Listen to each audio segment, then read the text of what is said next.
তেলে দিয়ে দিন মসুর ডাল। মসুর ডাল দিয়ে যে এত সুন্দর রেসিপি তৈরি হয় আপনারা না করলে বুঝতে পারবে না। তার জন্য নিয়ে নিয়েছি আমি 1 কাপ মসুর ডাল। ভালো করে ধুয়ে 1 ঘন্টা থেকে 1.5 ঘন্টা ভিজিয়ে রেখেছিলাম। দিয়ে দিয়েছি একটা আলু ছোট ছোট করে কেটে, দিয়ে দিয়েছি আদা 1 কুচো, দিয়ে একটু জল দিয়ে ভালো করে পেস্ট করে নিয়েছি। দেখুন পেস্টটা ঠিক আমার এরকম হয়েছে। এবারে দিয়ে দিচ্ছি চালের গুঁড়ো, দিয়ে দিচ্ছি কর্নফ্লাওয়ার, আপনারা চাইলে ময়দাও দিতে পারেন।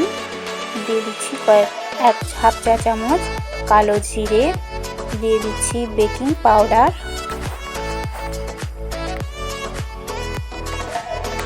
দিয়ে দিচ্ছি পরিমাণ মতো লাল লঙ্কার গুঁড়ো।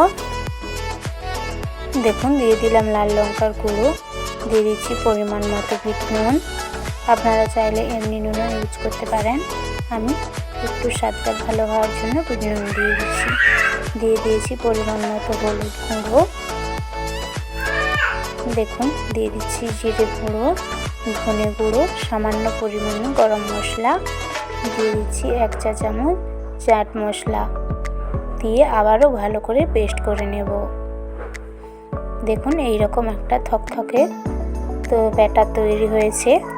একটা চিকচিকির মধ্যে আমি ভরে নিচ্ছি, আপনারা চাইলে বোতলের মধ্যেও ভরে নিতে পারেন। দেখুন খুব ভালো করে আমি চিকচিকির মধ্যে ভরে নিলাম। দিয়ে পেছনটা একটু কাঁচের সাহায্যে ছোট্ট করে কেটে নেব। দেখুন তেল গরম আমি এপাশে বসিয়ে দিয়েছিলাম কিছুক্ষণ আগে। তেলটা খুব ভালো করে গরম করে নিয়েছি। এবার আপনারা যেরকম শেপের করতে পারেন সেই রকম শেপের তেলের মধ্যে দিয়ে লাল লাল করে ভেজে নিতে হবে।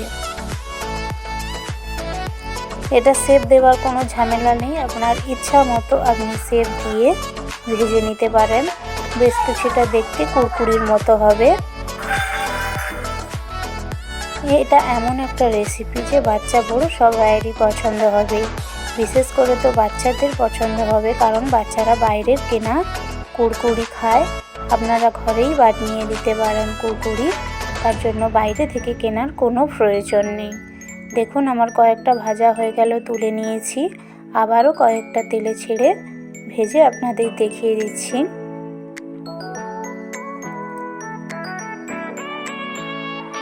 খুব কম সময়ের মধ্যে আপনারা বাড়িতেই বানিয়ে নিতে পারবেন এই রেসিপিটা। দেখুন খুব কম সময়ে এই রেসিপিটা তৈরি হয়ে যায়। দেখুন লাল লাল করে আমার এগুলোও ভাজা হয়ে গেছে, তুলে নিচ্ছি। সব কটা কুরকুরে আমার ভাজা হয়ে গেল। আর এই রেসিপিটা ভালো লাগলে অবশ্যই কমেন্ট বক্সে জানাবেন। আর চ্যানেলটা সাবস্ক্রাইব করে না থাকলে অবশ্যই সাবস্ক্রাইব করে দেবেন আরও নতুন নতুন রেসিপি পাওয়ার জন্য।